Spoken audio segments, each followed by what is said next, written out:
Hi, my name is Robert. Please read the comments in the About section of this video. It has valuable information and updates. My YouTube channel has a disclaimer video that I encourage you to watch. And please like, share, and subscribe. I hope you found what you're looking for. Thank you very much for watching. In this video, I pulled a M66 front-wheel drive transmission from an S40. It is not a complete step-by-step detailed video, but it does have a lot of overview, so it should help you understand what it took to get that transmission out. There are some clips that I can't seem to locate, which had to do with pulling the airbox out of the way and removing the engine mount on that driver's side out of the way. But other than that, there's a lot of good information here. I hope it helps. Thanks for watching. On this S40, had a 5-cylinder NA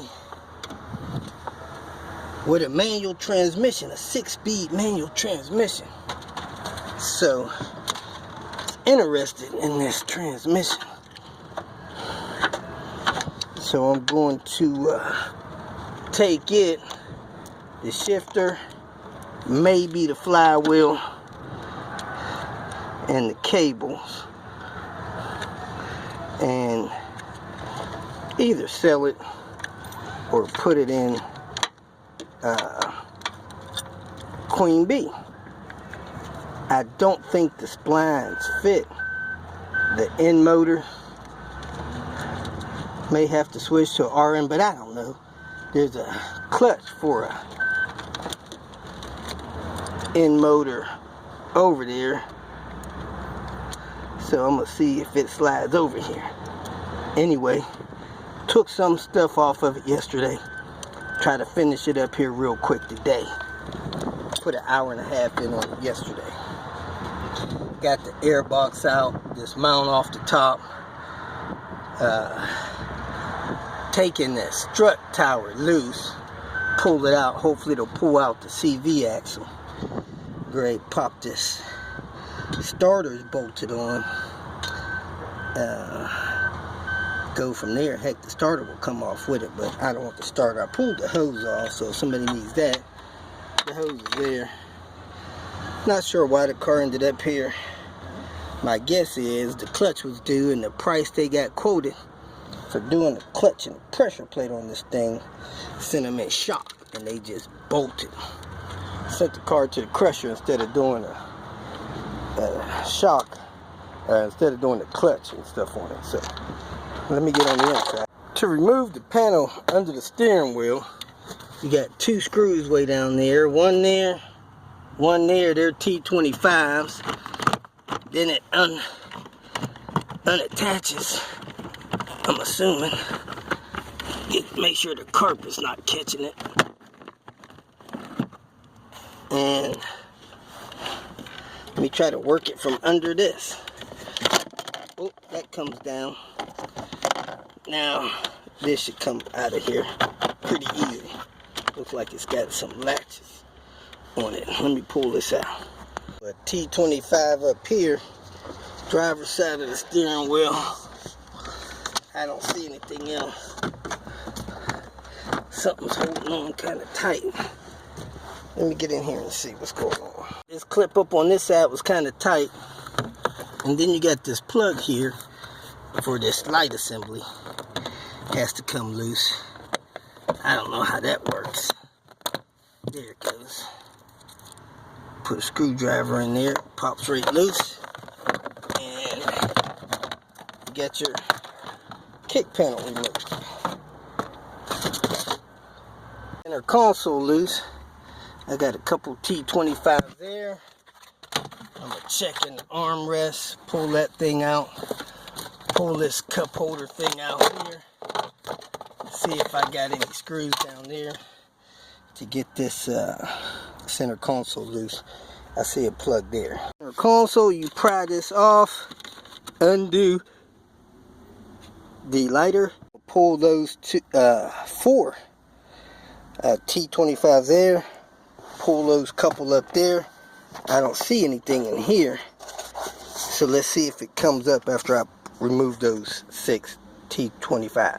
Those 4 T25s on the back of the center console, remove the armrest, push your hand through the back, pop this out, and now you see 2 more T25s there.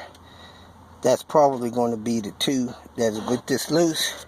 And I'm going to do these plugs here, pull this up and out of the way. Do those 3 wires, and it came out, and pulling it out, I had to disconnect the parking brake handle sleeve, which pulls right off. At any rate, now I have access to the cables and mounts for this shifter assembly in the floor. Those look like 10s, so I'm going to pop this cable off here, get this out of the way, pull these 4 10s, and see where I go from there, getting the shifter and the cables out. Pliers, carefully put it there, pry this off nice, slow and easy, and they just clip up out of there. So I'm going to stick this thing down in there and get the other cable assembly off.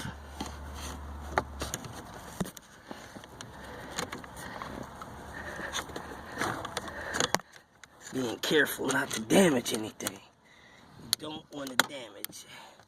Heck, I'm going to go in through here. Go in through the side, pull that off.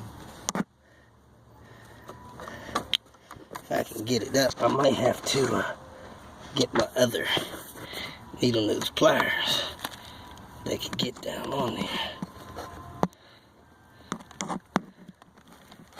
Yep, like that. Pull it down, and I got it loose. As you can see, when I popped that loose, the dang thing jumped out, knocked the dang phone out of my hand. Anyway, I'm gonna go ahead and pry this out of here, lift this out of here, and don't damage these cables. I'm gonna get 2 hands, pop this out. I took those 4 10mm loose. This should lift up and out. Then I'll pull this carpet, work on getting the cables through the firewall. Cables out of the shifter assembly. Now I'm gonna take these wire ties loose, lift the shifter up out of the way. It is molded pretty good with some plastic or something, just different kind of molded plastic than I'm used to. So I'm gonna tuck this from under the seat. You take these, prime out, 13mm, tilt the seat back, get that threaded from under there so you can get this seat and carpet out of the way. Carpet pulled out of the way, had a little clip over here. Now I got a bracket here, 4 10mm. I'm gonna pull those, and I'm gonna pull that T25. Get this bracket pulled out of the way. Look like a screw up there as well. Bracket's out of the way, pulled some insulation out of the way, and I see it looks like 10mm nuts on both sides. So I'm gonna undo those with a box-in wrench and see if I could push these through the firewall. Took this harness loose, pulled the carpet back, reached down under there and got that 10mm nut. I did use this ratcheting 10mm. I popped these 2 clamps loose from the boot. I pulled the boot back, and now I'm gonna try to route this bracket through the firewall hole and pull the cables through into the engine. Not sure how that's gonna work out, but I'm about to see. I may pull the cables through the other way, so let me look, see what's going on the other side. The needle nose pliers, and then pull them through the firewall from the inside. I got both cables pulled up through that hole in the floor. The black one first, then the white one. When I say black, connection there is black, connection there is white. I had to get them black one first, then the white one. Over here, cut a seat belt off of that car over there. It looked like a Hyundai. Lifted the car up by this strap and the chain. Lifted the front of the car up, and I repositioned the supports where they would hold the car up while I drop the subframe and take out the transmission. Take out these bolts holding this bracket on. I'm going to take this line out of the slave cylinder, pull the pin out on this side, pull the pin out on that side, disconnect the line, get out of the way. Then I'm going to take all the mounting bolts loose. Then I'm going to pull this bolt out of the suspension I left there. Hopefully pulling that suspension out of the way will pull that CV axle on this side. May not have to pull the CV axle on the other side if the transmission comes straight out. And I'm going to take subframe bolts out of the driver's side. See if it drops the unit enough to get it out. So let me go ahead and pull these bolts out of the transmission in this bracket. The T25s and 210s. I took this 15mm bolt out there. I took this 20, I think it's a 21. I used a 22 to get that out there. And the subframe with 2 14s. So the sub dropped a little bit, not enough. Of course, the steering linkage is still hooked up. It's probably my hold up. Need to pop the bolts off of the steering linkage. But I got the engine cranked up a little bit. I'm going to try to see if it'll pull out from the engine, and the CV axle on the other side is still connected. Let me grab it, pull it with 2 hands, tell you what happened. I had to pull the CV axle out this side.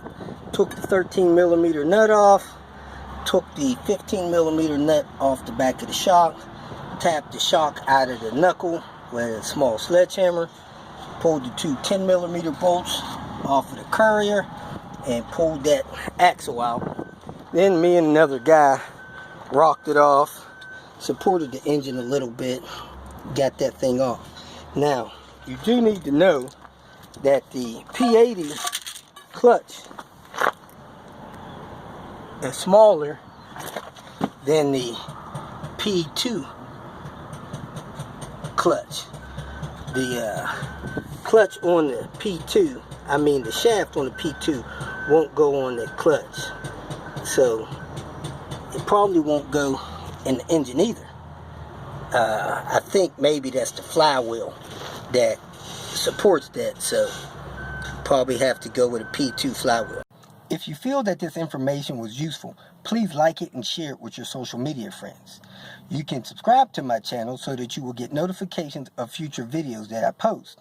You can follow me on Twitter, and if you need to contact me directly, please visit my website. And if you have any questions, leave them below, and someone or myself will reply to them. Again, thank you very much for watching.